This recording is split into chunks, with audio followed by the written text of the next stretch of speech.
Hi everyone, in this video I want to talk with you about empty of T. So what is empty of T?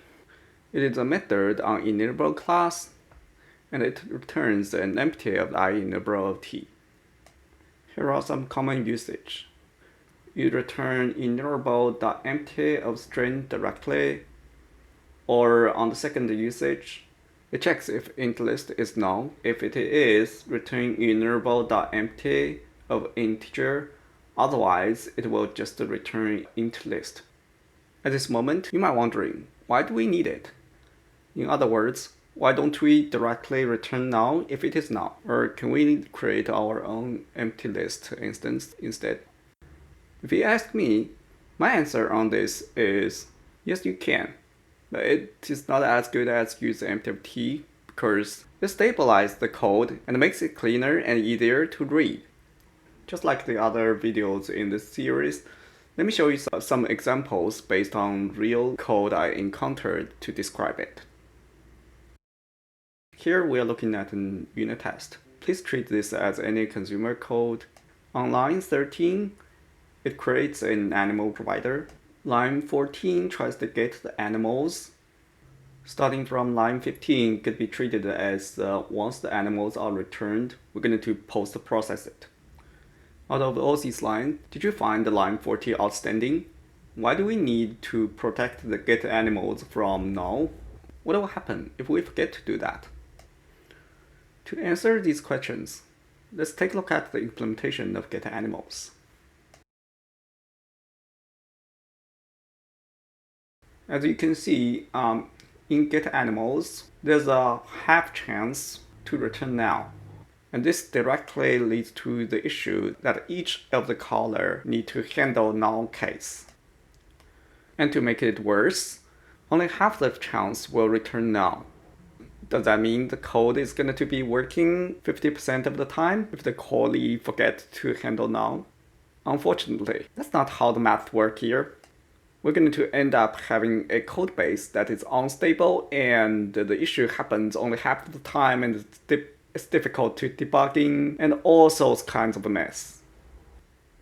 Let me show you how this disaster happens. Now let's come back to the unit test.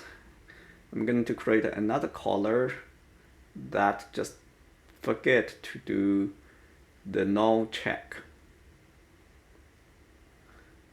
Okay. This could very well happen in the real life because when you have a lot of things to notice, it is very easy to oversight some details. And I tried to run this unit test again and again, and I got the exception on the fourth try. So how are we going to fix it? I would sometimes come up some lazy thinking around handling the exception where it is happening. For example, check null if null exception is thrown. But in this case, it is causing other issues. Like Boolean becomes nullable of Boolean, and it requires me to write even more complex logic to handle all the cases. Despite the fact that this is not fixing the root issue, which is get animals, it's returning null in some circumstances. That's exactly the point I want to make. If ever possible, return empty of T instead of return null. Now let's try to clean up the mess. I'm going to, instead of return null, I'm going to return enumerable.empty of string in this case. As you can see, once the idea is there, the fix is relatively easy. Let's come back to the callee to see how it handles the case.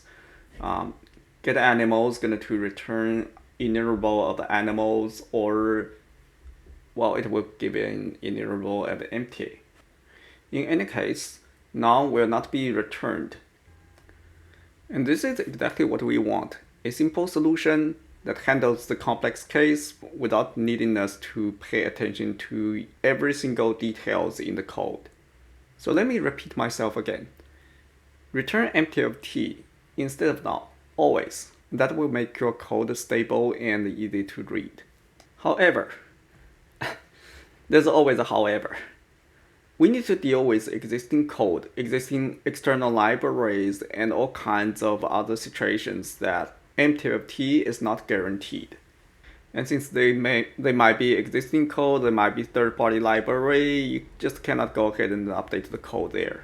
Well, to deal with that, what I am doing today is to create an extension method like this.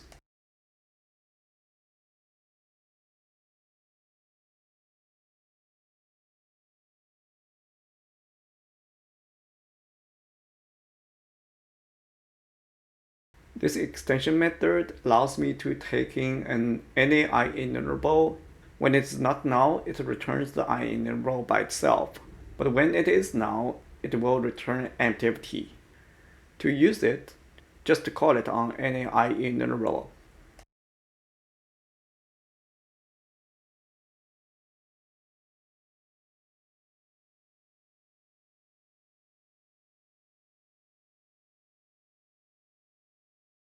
And yes, this is just a workaround.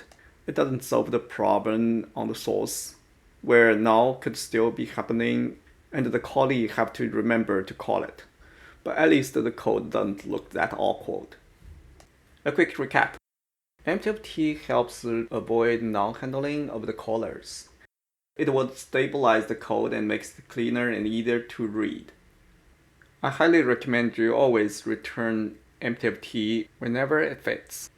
When it's impossible to change the callee, it is then recommended to use the extension method in the callers to wrap up the null handling. I hope you enjoyed the video. Comment below to let me know what do you think. Please don't forget to like and subscribe. I'll see you the next time. Until then, take care.